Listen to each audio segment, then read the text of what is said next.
Health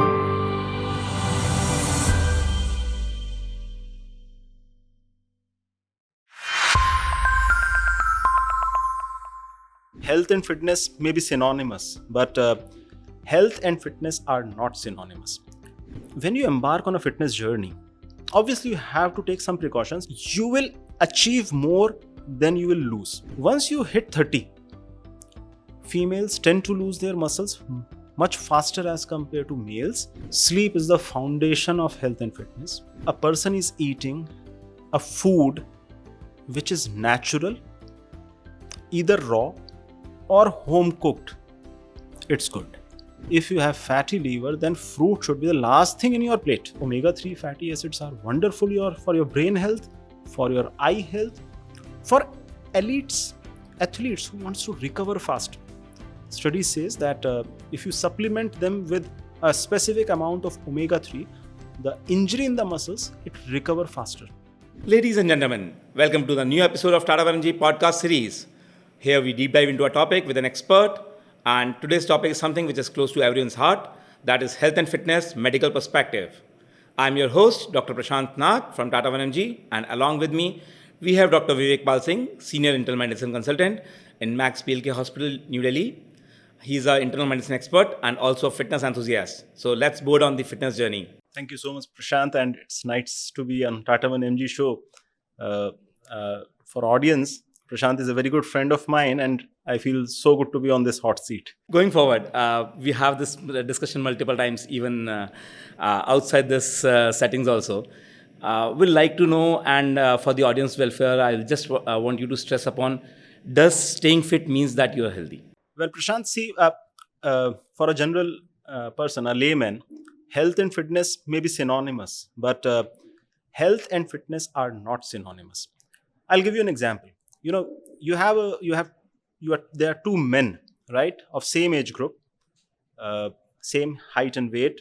They have the same blood pressure. They have same glucose levels. Their all metabolic profile is same.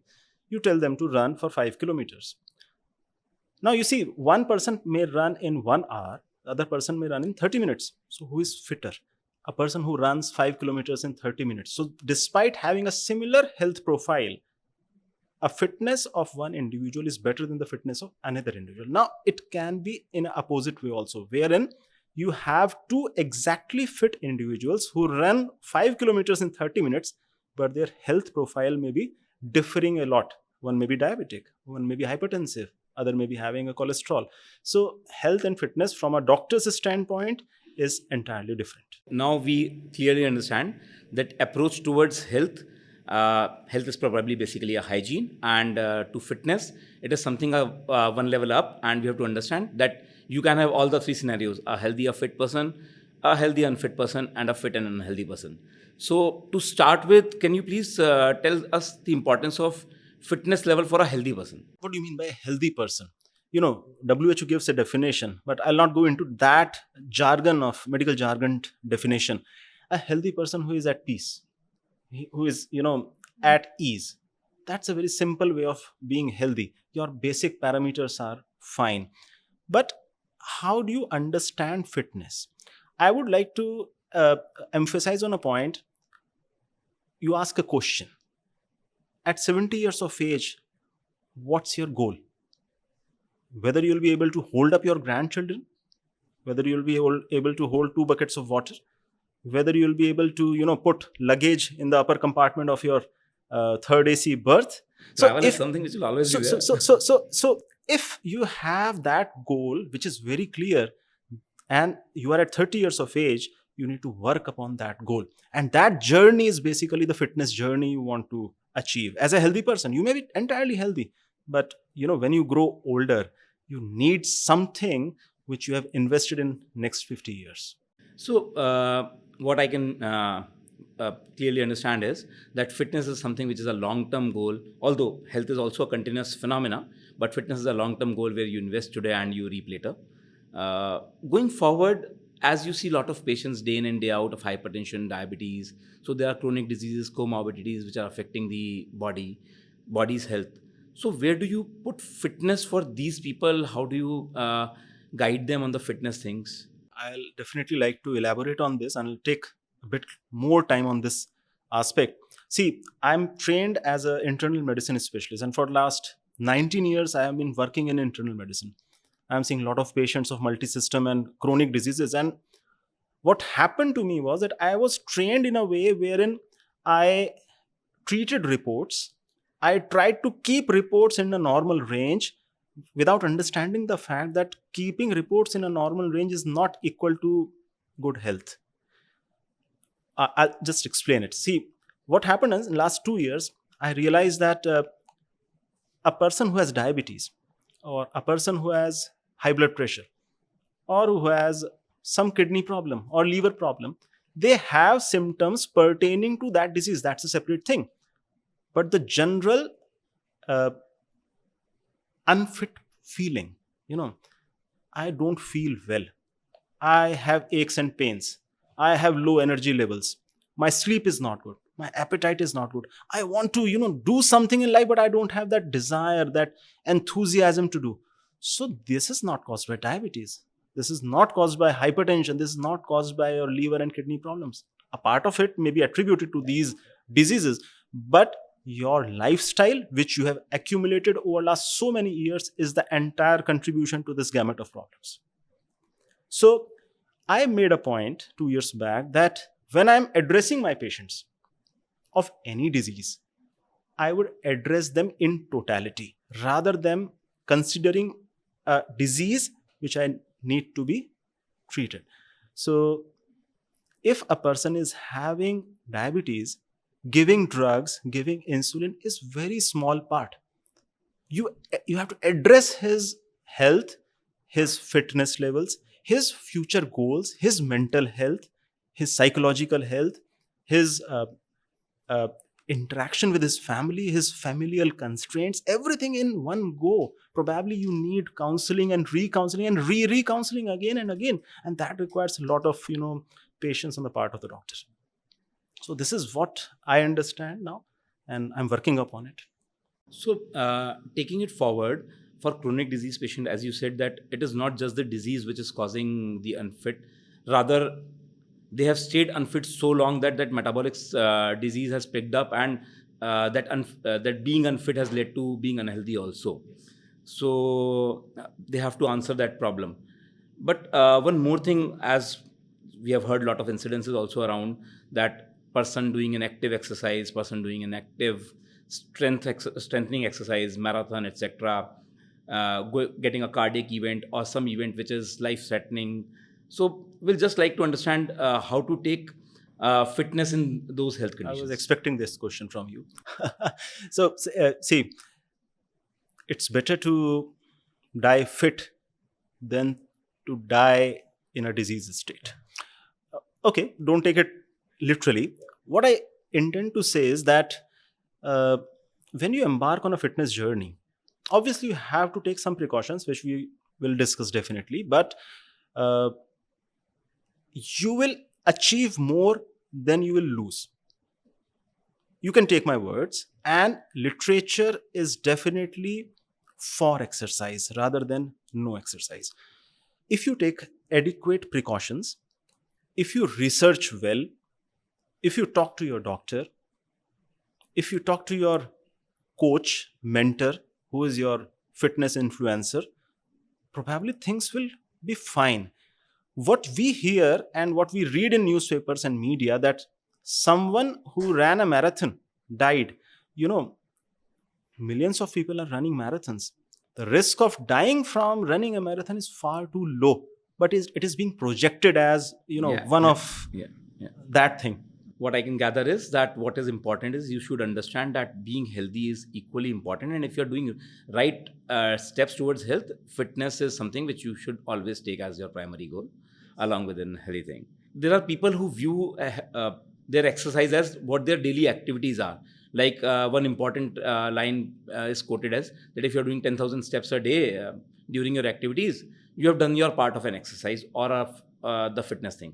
So, how do you interpret these activities? In Indian scenario, this is the most common statement made by our patients. Whenever I ask, what do you do for in the form of exercise, the standard answer, घर में झाड़ू पोछा, बर्तन, बच्चे संभालना, mall जाना, things like that. Walking to metro station for work and walking back from metro station. So actually, we as a nation, I would underline this statement, are very poor exerciser. We are very poor exercisers as compared to our Western counterparts. We are catching up post COVID, but as a whole, if we see our country, we lack the zeal and enthusiasm of exercise because there are reasons beyond our control. There were reasons beyond our control. We were an occupied nation, pretty shamble and bad state. Now we are catching up. The point is that the type of activities which people are doing is known as non-exercise activity, which is known as NEAT. 10,000 steps. I think this is one of the sham of the century. Reason: our body, it does not recognize activity. You run, you swim, you walk, you talk. All activities will be recognized by this human body system as marker of stress or exertion. There's a difference between stress and exertion, but body registers it. How frequently it registers it, at what intensity it registers it, is different. So when you walk at a gentle pace, though you are psychologically getting the benefit of walking 10,000 steps, that does not equate to good health, because the type of cardiovascular intense exercise our system needs is unfulfilled. Then if you're walking upstairs, you feel, exerted, you feel breathless, but again, the flight of stairs hardly lasts for 1 to 2 minutes. And that's not even HIIT, high intensity interval training, where you do extensive exercise for a minute or so and then you cool down. Yeah. So day to day activities which generally people perceive as exercise is not exercise. But still, I would say that it's better than to be a couch potato sitting all the day around eating chips. So doing something is better, but 10,000 steps is inadequate.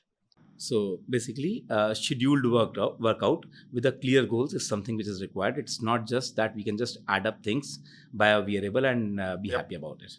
No escape. Great to know about that. For a chronic disease patient, also there are fitness protocols one should follow, and they are part of their general well-being.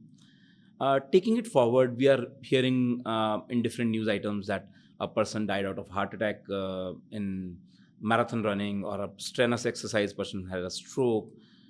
These examples are detrimental for a person planning their fitness. So can you please guide our audience over there? These type of news definitely instill fear in general public, and there are definite ways to have your fitness goal, to reach your fitness goal safely.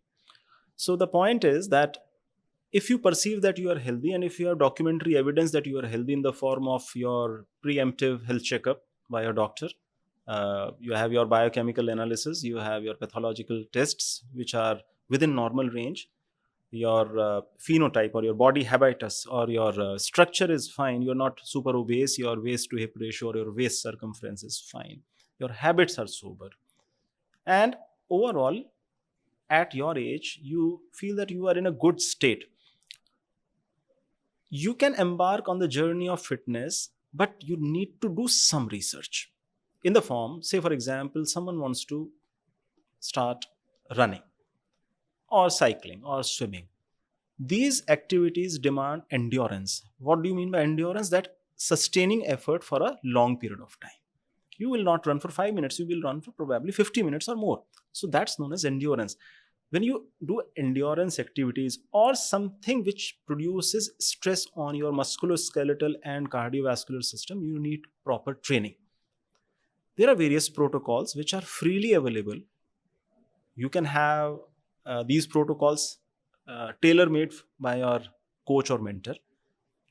Nowadays, even your health apps can make some tailor made programs for you according to your requirements and your goals and your fitness and health levels, as per your resting heart rate, as per your maximum heart rate. So there are, multitude of protocols which are there. You should select them. That's my way of thinking. But uh, this is for those who have an access to, such type of things like some watch and fancy gadgets and things like that. So for a layman who starts exercising, the general principle is don't overexert, because you don't know that though your heart is fine in your echocardiography, when it has to pump a faster and lot more quicker and more vigorously, how it will behave. So exercise capacity may differ from person to person with the same background parameters. So you need to train. So if you want to run, you first learn to walk. You if you walk, then walk fast. If you can walk fast, then learn to jog. So that's the way to build up. You can't do a 5K sprint on day one. You probably will collapse. So that's the way of doing it sensibly. But eventually, one off case will occur wherein there are things which are beyond our control. You can have a cerebral aneurysm, uh, which is which was never diagnosed. You don't do this type of Exercise screening. just precipitated it. And exercise precipitates hemorrhage. You can have an arrhythmia, you can have arrhythmogenic potential in heart, and a baseline echo, unless you are specifically looking that arrhythmogenic potential on a cardiac MRI, you will not be able to know about it. So those are the cases where probably even with proper training, you may have adverse events. Bottom line is, if you understand your health, you have done all the preventive checkups, you are fine in line over there, and you're gradual in taking the course of fitness, there are very bleak chances that you will fall One into. small point I would like to add on: start slow, but be consistent. Consistency is the key to fitness. Uh, most of the people do a yo yo life, up and down, up and down. For 10 days, they'll go to gym, then 20 days, they are done. You live in Delhi, half the time temperature is too hot to go outside, then it's rains, then it's pollution and this and that. So you have all the excuses for not doing exercise and then doing it in bursts of activity. You want to cut down everything which you have done in last 20 days. You're drinking, you're eating carbs and this and that, and then you want to burn it out. So consistency is the key. So moving forward, we are talking of endurance, we are talking of strength. So how do you look at aerobics as an exercise? For a layman, for a naive or amateur person, to build up the base, you need to develop aerobic base first. Even for strength training, you need to have a robust aerobic base. Uh, we, as a uh, as a South Asian population, if we compare it with developed nations, say for Scandinavian countries and US, our aerobic base is probably set low normal by our genetics. We really can't do much about it.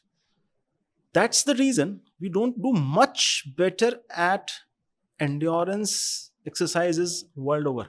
We always try best, but we are unable to do it. Probably we may be able to. Uh, how to build aerobic base? Any aerobic activity means that you are able to have a conversation which may feel to be slightly difficult, but you are able to talk in sentences. You are able to sing your own favorite song while doing that activity. That's the very fine balancing line of aerobic base activity. Again, in aerobic activities, you have high aerobic activity, low aerobic activity. But if you are starting, so just play on this fine line wherein whenever you are doing an activity, you can sing, you can talk to your fellow jogger or a fellow cyclist, you can talk to someone on phone, on a earphone, not directly.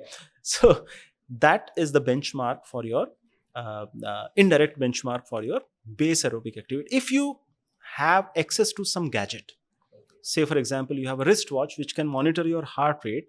So I, as a runner, follow MAF protocol.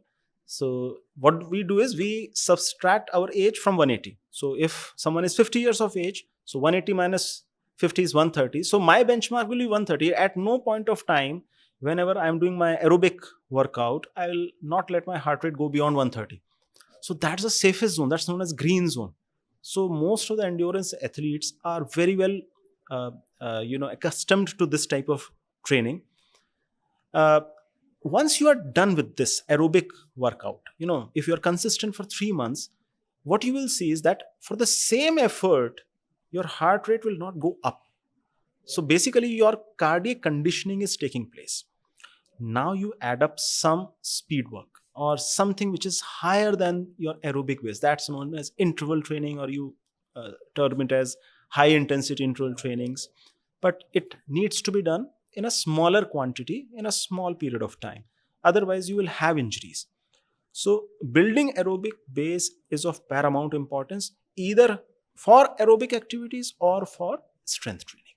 And taking aerobics as a sole exercise? Uh, I would say big no.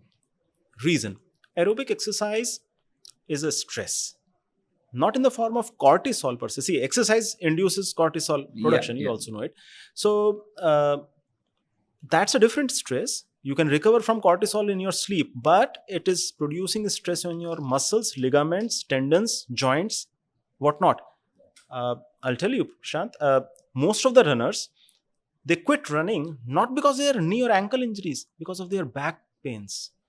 Their lower back is so weak that they have disc problems, they have nerve problems, and then they have to leave the sport completely because they have neglected strength training and the real core areas on which they have to work upon.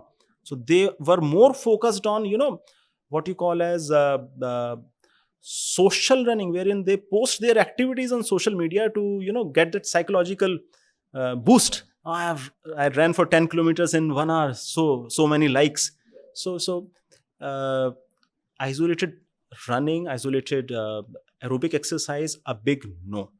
It has to be supplemented with strength training. It has to be supplemented with core exercise. It has to be supplemented with balancing exercise and whatnot. Great. So moving ahead of the journey, we talked about how healthy person can do an exercise, unhealthy person doing an exercise. I like to take one step towards. Is there something on the gender side that you can say a female require a different level of workout? Is there an age-based thing for a female? Specifically, we know that there are transition in hormonal balances at the menopause time. So if you can put some light out there. In younger age group, in our times, we used to play. Now we play on our mobiles.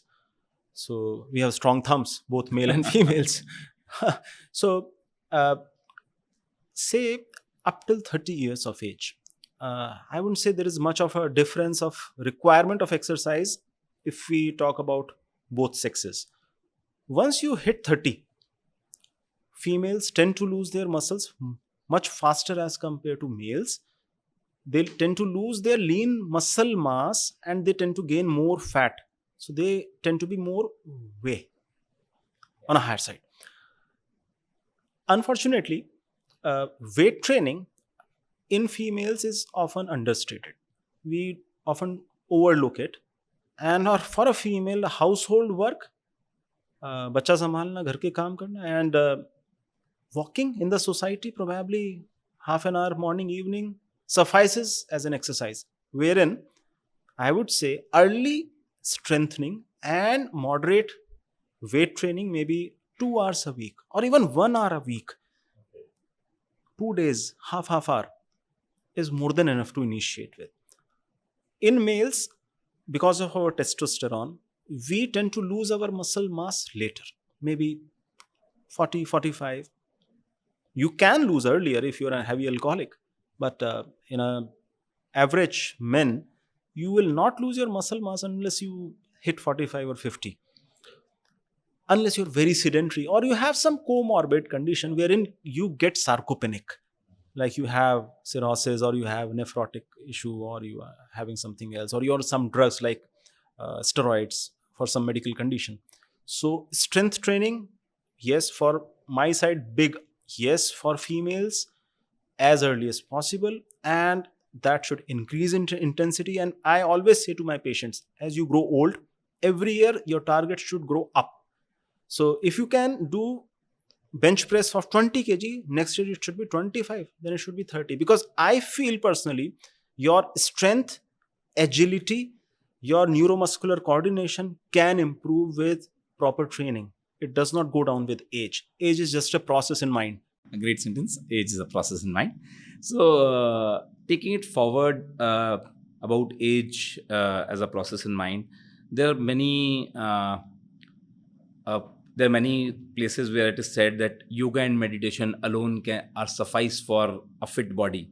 So, how do you look at yoga? How do you look at meditation when it comes to fitness? I often have this type of conversation with my colleagues, wherein we say that, bloody, how this breathing in from one nose and breathing out from other nose helps your coronary artery to become better.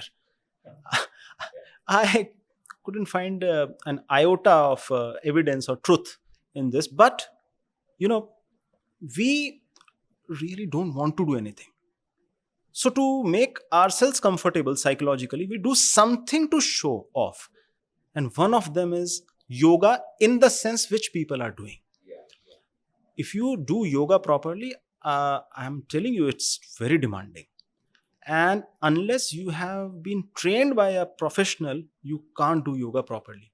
And I must admit that people do more harm than good by practicing yoga postures by looking at internet.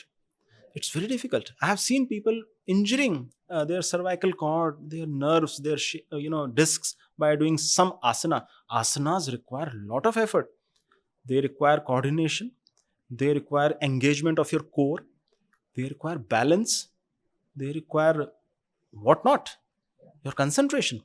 So the type of yoga which you and myself we generally see in our parks and in our societies, they are not yoga, they are gimmicks for people who don't want to do anything, but for the sake of doing something and to eat the paratha in the morning, no, they do that type of thing. So, bottom line goes like that: yoga needs lot of training, and one should do it in a guided manner. And then it's supplementary to your cardiovascular and strength training. It works wonderfully well.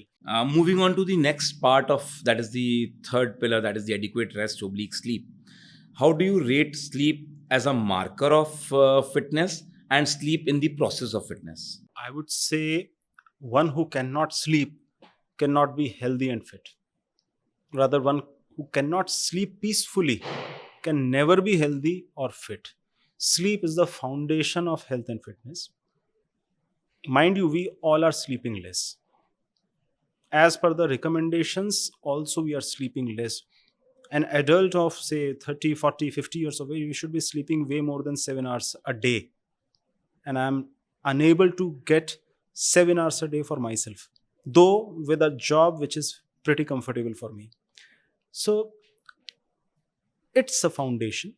The reason is that sleep is just not the time in bed. During sleep, your mind is working. It's consolidating your memories. It's flushing out your toxins, which builds up. In fact, if you sleep deprive a person, he will die. If you chronically sleep deprive a person, he will develop Alzheimer's very soon. He can have dementia. He can have neurocognitive disorders. So sleep is the foundation of good mental health. Sleep is the foundation for great physical health, in the sense that it's good for heart, your heart rate goes down. It's good for your muscles. Whatever activities you have done for the day, the tearing, the wearing of the muscles, all the repair work is happening in the night time. And every athlete knows that you probably are doing exercise for a day, for an hour in a day. You're not gaining from that hour. You are gaining from the recovery which is happening during your sleep. So robust sleep is the foundation. Without it, you can't gain anything. You definitely are going to lose. So, sleep is of a paramount importance. Taking it forward, now we have done the journey of exercise, diet, sleep, coming to lifestyle. There are addictions. We all know that all sort of addictions are bad for health. So the fitness. Going ahead with diet, there are many myths like taking only fat-free diet, taking only protein diet, getting very low or absent carbs. So we'll just like to have your views. Where does the balanced diet sit in all these myths, and what's your take on it? Prashant, before COVID, I never knew the type of diets practically. They were there in my books, uh, in the literature, but I never tried to practice them on myself or nor on my patients. But we all know what happened in COVID, and everyone was paranoid about diets. Frankly speaking, if a person is eating a food which is natural, either raw or home cooked, it's good. It's a very generalized statement, but it is most of the time it is correct. Unless you are baking biscuits at home with lot of chocolates and things like that, so it should be natural. Biscuits are not natural. So now you eat anything. You eat ghee, you eat roti, you eat dal, you eat non-veg, you eat veg, you eat fruits, you eat milk, you name it, it's good for you. It's good for a person who has a balanced health. For someone, say for example, who is slightly obese or who has metabolic syndrome, who is not diabetic but has insulin resistance, which can be there in cutaneous markers like neck and all those things. Now he should be aware that what not to do. I've seen people who have diabetes, they generally tend to avoid breads. That's a general statement. Doctor mein bread nahi khana, bakery products avoid karo, this and that. So they binge on fruits, a fruit bowl. Now, fruits are nature's natural sweets, right? If you are having some issue, medical issue, you need to understand that fruits contain fructose. Fructose can only be metabolized by your liver. If you are insulin resistant, if you have fatty liver, then fruit should be the last thing in your plate, and that too in moderation or minimal. So these things needs to be understood. But still, I would say getting something from a supermarket, eating it without looking at its label, is worse than eating a fruit bowl. It's go for it. If you really want to eat it. Eat it with your heart, no problem. But at least avoid all processed food, be it veg or non-veg. All tasty and packed food, they contain crap. You have to develop taste for natural food. It's sometimes very difficult, particularly for kids who are now hooked to sweets and junk. Yeah, chocolates and See, we all. all, it's so nice to say na, let's have some junk. It's like let's have some crap going into our stomach. So eat natural, eat to your fullest. It's okay, nothing will happen to you. You will not die of eating roti, one roti extra. Nothing will happen to you. So great to know about what matters is one should go for less of junk food, more of natural food, and should understand their own body type, what to take. Be cautious about fruit intake if you're already obese. Taking it forward, we do understand that there is a lot of buzz about health supplements and specific health supplements like omega fatty acids. Then there are protein supplements, and basic science tells that if you are doing a lot of exercise, you need muscle building, so you may require protein. So, just want to understand how do you take it when it comes to medical science of the body? How should one should look for the supplements? Very important question, and we'll definitely talk about it. Let's start with the protein supplements, in particular whey supplement. Well, medically speaking, whey supplement has no adverse effect, including creatine. It does not increase your creatinine. But mind you, finding a good whey supplement is an effort, particularly in Indian market, from where we outsource whey from various countries. The second point is really whey beneficial for an amateur athlete or for a person like me or you, or it should be consumed by someone who really wants to bulk up? So the answer is that yes, protein is required for bulking up and for muscle health, but the amount of protein is minuscule as compared to the amount which people are consuming. And mind you, Prashant, if you are consuming enough food with enough calories which are required for a athlete, your protein requirement will automatically get fulfilled, because protein is found in every type of food. You take milk, it has protein. You take wheat, it has protein, though the amount may be less. You take vegetables, it has plant protein. So it's not about whey, it's about protein. And if you are eating enough as per your requirement of your fitness and your age, you will get protein. For no reason you should be protein deficient. And mind you, if you are not giving the anabolic stimulus to your muscle by lifting weights, you're not using that protein. So the stimulus has to be there. Then only the muscles will extract the amino acids from the amino acid pool which you have consumed maybe in Yeah. last 1 week. Else it will all go to the energy Yeah. part So the concept of drinking a shaker full of 50 or 100 grams of whey immediately after workout again is not scientific.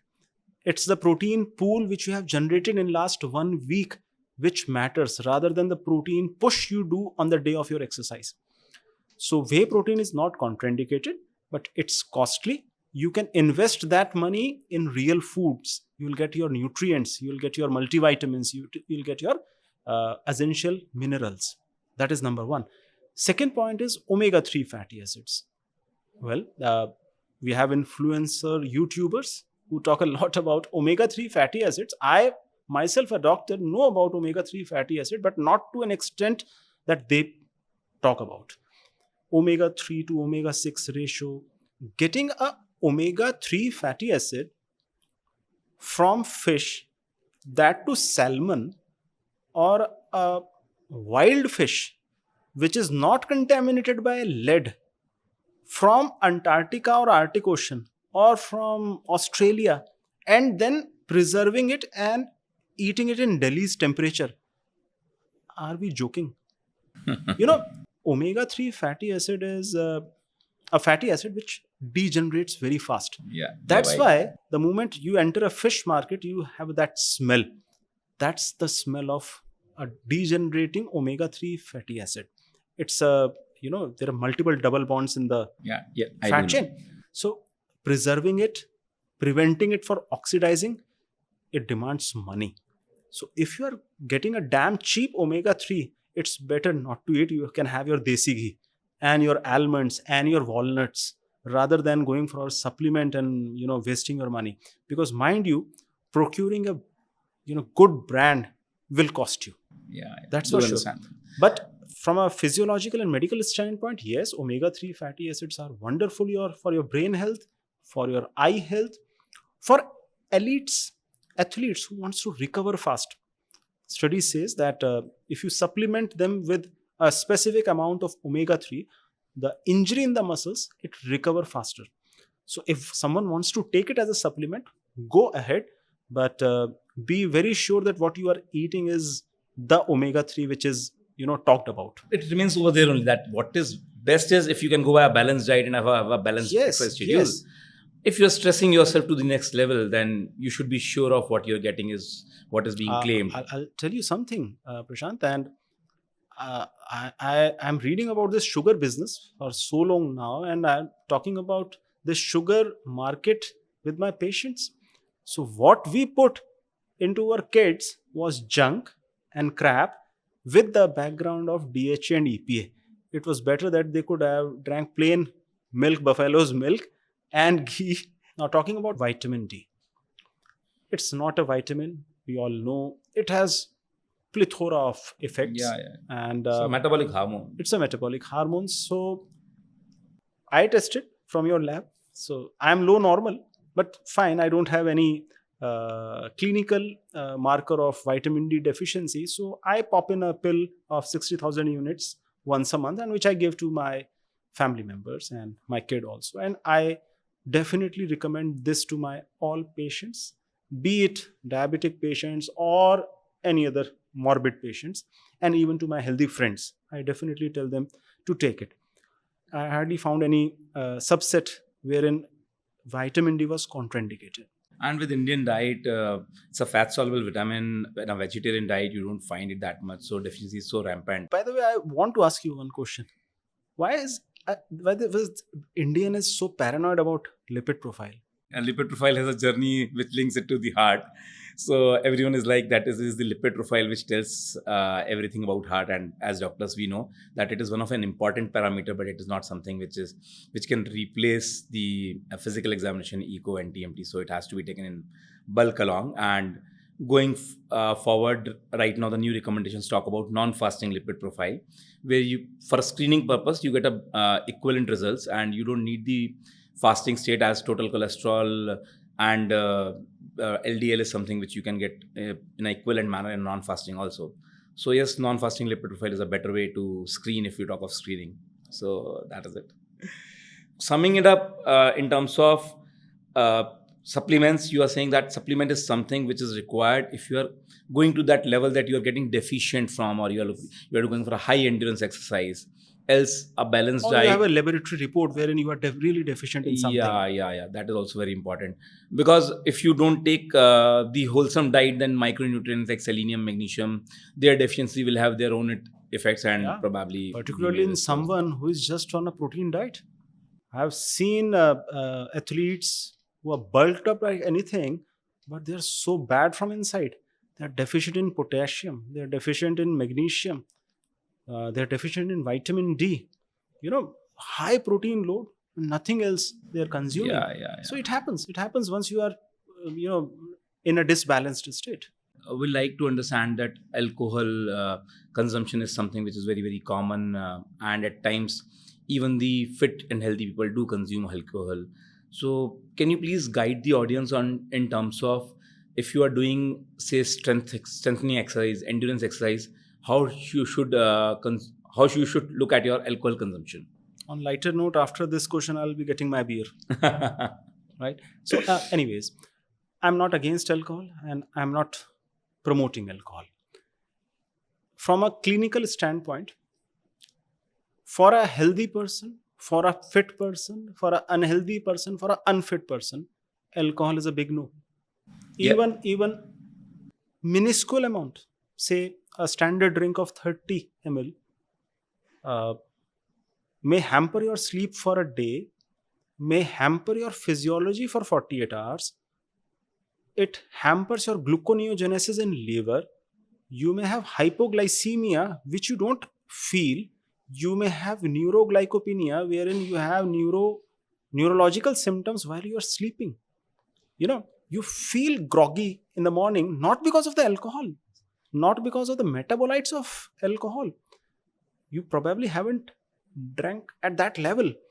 You are probably experiencing the hypoglycemic effects of alcohol. So for an athlete or someone who is into some sort of endurance activity, alcohol is not beneficial at all. It is harmful. And see, one needs to balance it out, in the sense that we all are human beings. We need some socializing, we need some happiness, and if our happiness is linked with alcohol, it's okay, that's fine totally. But you need to understand that after a binge drinking, where you are having a night out with your friends and you are an athlete, refrain from cardiovascular endurance activity at least for 2 days. Okay. If you have addiction for exercise, people do have, their day don't start, so you go for strength training, that's okay. Reason being, with strength training, you are not putting excess load on your cardiovascular system. Moderate weightlifting is still okay with a consumption of liquor in the night before, but don't go for endurance activities at least 48 hours of last consumption. Great to know. This is something very, very important, and I like to highlight and repeat that we should understand that if you have a liquor or alcohol intake, then you should avoid high strengthening and high endurance exercises. Just toning up should be something which you should do. Yes. Fair. So it's great to know so much about health and all. In our previous discussion, you were telling about how wearables can help.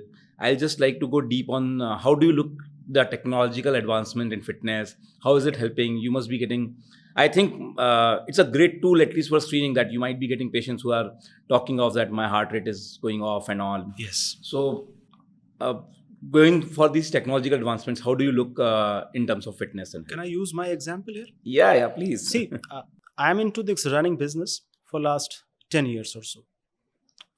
But it was unstructured till I got my watch. I'm saying this on a platform.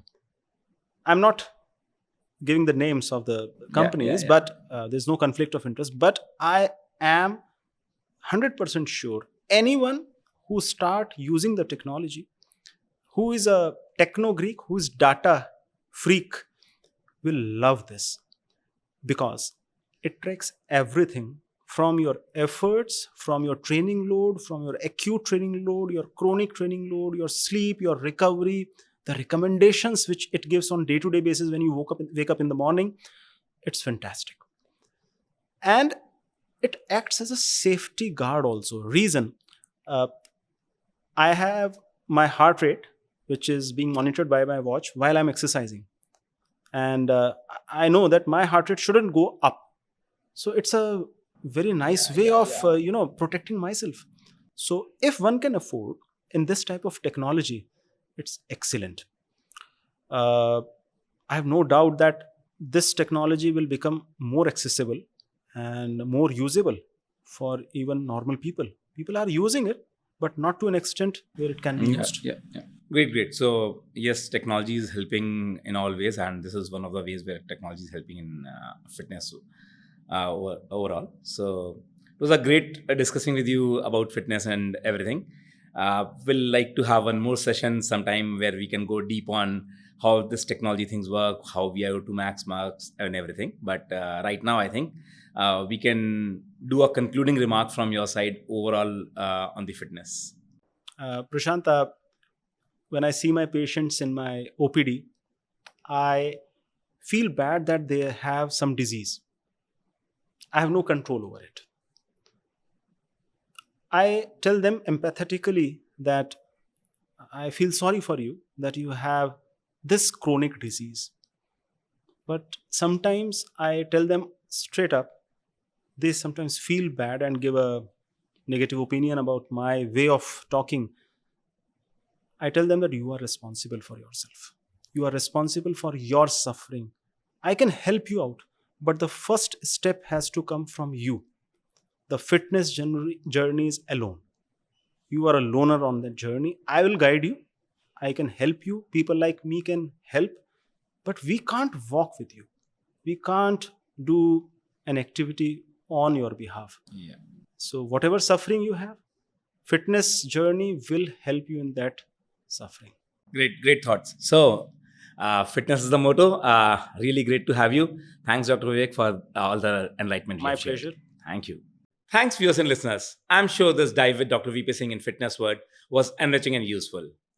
Stay healthy, stay wise, till we at Tata Energy bring care to health.